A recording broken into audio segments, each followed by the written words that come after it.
Hi everyone, welcome to MECH193A / Comp193A. I'm really excited to be able to teach this course because it is going to be a unique opportunity. You're going to learn a lot of cool skills.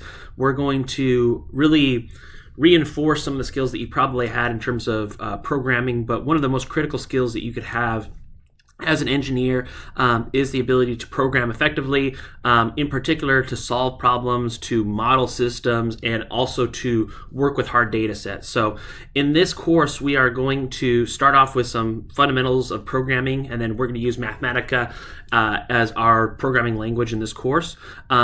Why? Because Mathematica is very good at symbolic calculations. It's very good at dynamically modeling systems. It is also very good to work with numerically.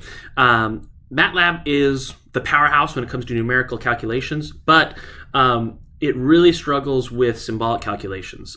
So I think Mathematica has a unique perspective in order to kind of solve those issues. So we're going to start out with some basics of how do you program Mathematica, how do we plot Mathematica, how do we import data, how do we do image analysis and image processing, computer vision, edge detection, machine learning in Mathematica. And so we are going to then move on into a little bit of linear algebra, Fourier transforms, Laplace transforms, and then solving ODEs and solving PDEs in Mathematica to model physical systems. So I'm really excited to get started with this course. I'm happy that you all are into it.